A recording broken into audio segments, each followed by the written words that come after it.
cyane cyane ku bantu bari mu ma periode ya fiançailles, ukabona by'ukuri Imana ikakwereka amasinye yose k'uwo muntu mugiye kubana bitazoshoboka, ndetse n'ubuvugishwa bukaza ukajya wumva umuntu ngo ntaco je nzomusengera bizohinduka, washikayo ugasanga ni ibintu udashobora kwihanganira, nta mugatangurira kurira Imana cyangwa ukabivamo, kandi Imana irakubarira ngo ntubivamo, urabigumamwo. Haleluya, haleluya, urabigumamwo kuko Imana ivuga ngo ubyinjiyemo ntubisohokamwo. Oya, ubisohotsemwo uba uciye kubiri n'iki jambo ry'Imana rivuga. Imana idufashe. Haleluya. Ugasanga umuntu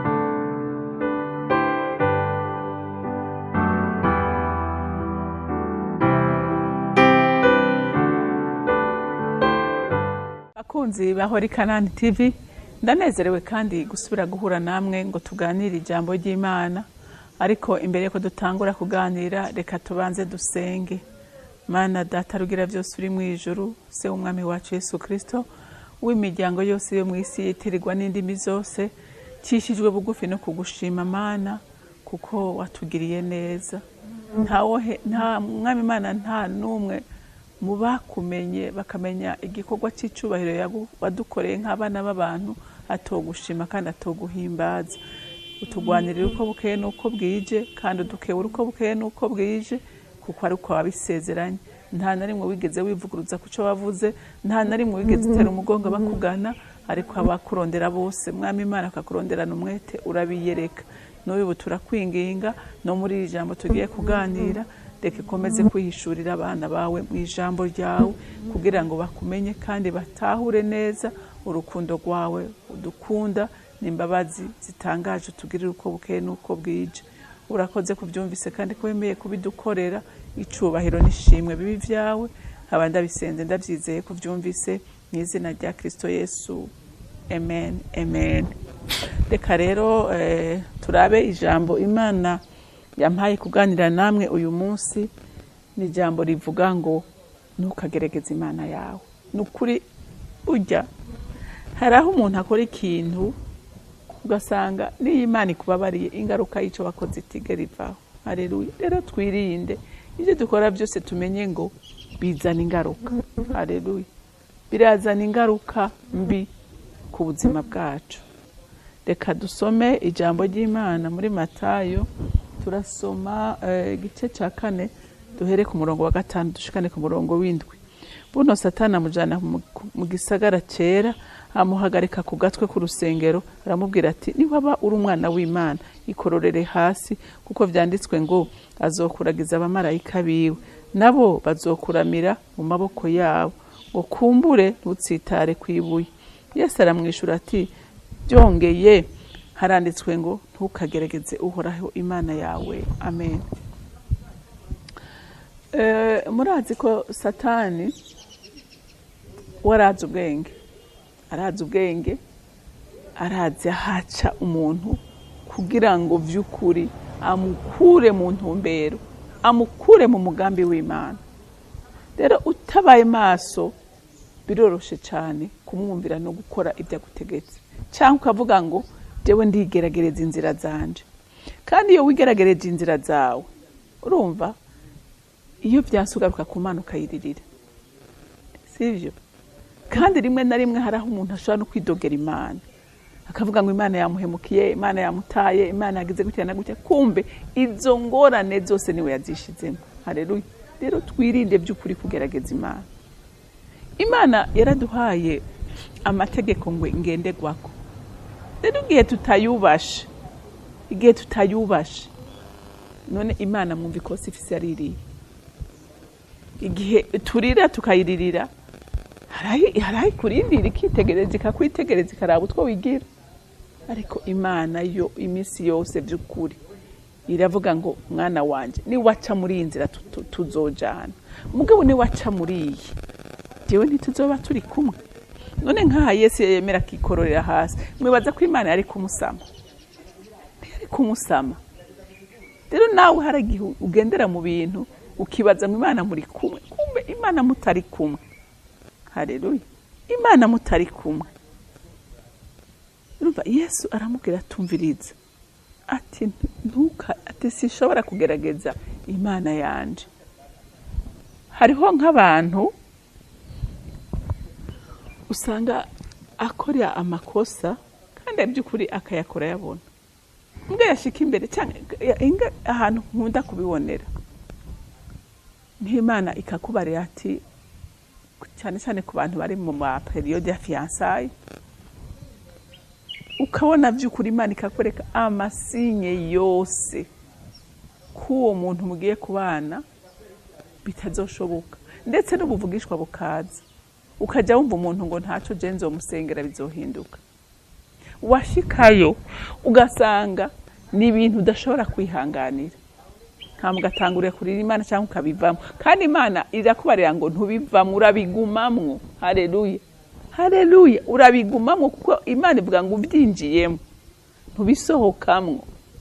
Oya, ubisohotsemwo ubuciye kubiri n'iki jambo ry'Imana rivuga. Imana idufashe. Haleluya. Ugasanga umuntu nukuri ariko arakora ibintu kandi Imana yavuze, Imana ikamwereka rimwe kabiri gatatu, ariko umuntu akanana. Haleluya. Nukuri aho uri kuragerageza Imana. Hariho inkuru nigeze kumva ngo abajene bagiye mu masengesho barasenga ngo bumva buzuye ubushobozi ngo bumenyene Yesu yagendeye ku mazi, ngo nabo baravuga ati natwe tugira dupime tugendere tutambuke ku mazi.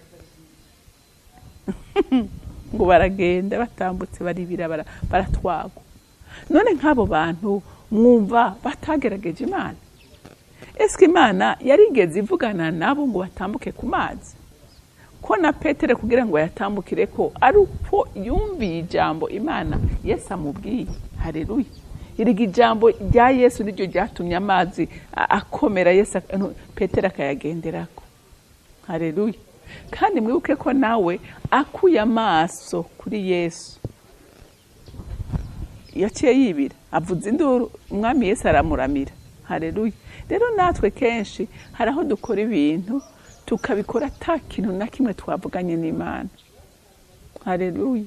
Twashika imbere bikatubera iki? Bikatubera ikibazo, kandi ugasanga turiko turarira, turiko turasenga turira, kumbe ni twebwe twikwegeye muri ivyo bintu. Haleluya. Ugasanga ni twebwe twikwegeye ivyo bibazo. Rero nk'abana b'Imana by'ukuri turakwiye kuraba ivyo turiko turakora. Haleluya. Turakwiye kuraba ivyo turiko turakora kugira ngo ntutugire iki, ntitugerageze Imana yacu. Haleluya. Ugasanga umuntu ariko aratuka Imana kandi Imana ataruhara na rumwe ifise muri ivyo bintu. Ariko igihe cyose Imana uri gukora uko Imana iri kwiravuga, aho urafise ico wishuza Imana. Haleluya. Urafise ico wishuza Imana. Abana b'Imana turagerageza Imana kenshi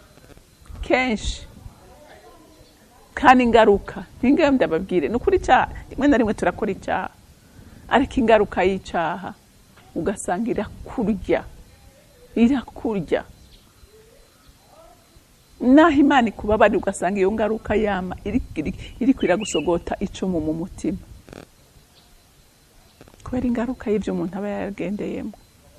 Rero nk'abana b'Imana nukuri hariho nabandi bakubwira bati twebwe uyu munsi twege twarababariwe ibyaha byacu, Yesu yaratwishuriye, byose yarabirangije. Ugasanga bikoreye amakosa uko bagomba ngo twarababariwe. Umva ndakubwira, ego Yesu yaragucunguye. Haleluya. Yaragucunguye, mugabo ubuntu yakugiriye sibwo bwotuma uguma mu cyaha. Haleluya. Uguma uciva yangamo, kuko ico cyaha ushobora kukigwamo kandi ukagwa mu mahonero. Haleluya. Haleluya. Twirinde nk'abana b'Imana. Rero Imana yo mwijuru ibampera umugisha, mugira umunsi mwiza. Uri mwiza Mwami kandi ugira neza Data. Nta usa nawe, nta uringaniye nawe. uri Imana idukunda, uri Imana itwitwararika, uri Imana yaduhaye ijambo ryayo kugira ngo riturere, ridukomeze, ritwereke inzira yo gucamo. N'ubu mukunzi mwiza nsubiye kugushimira kubw'ijambo ryawe.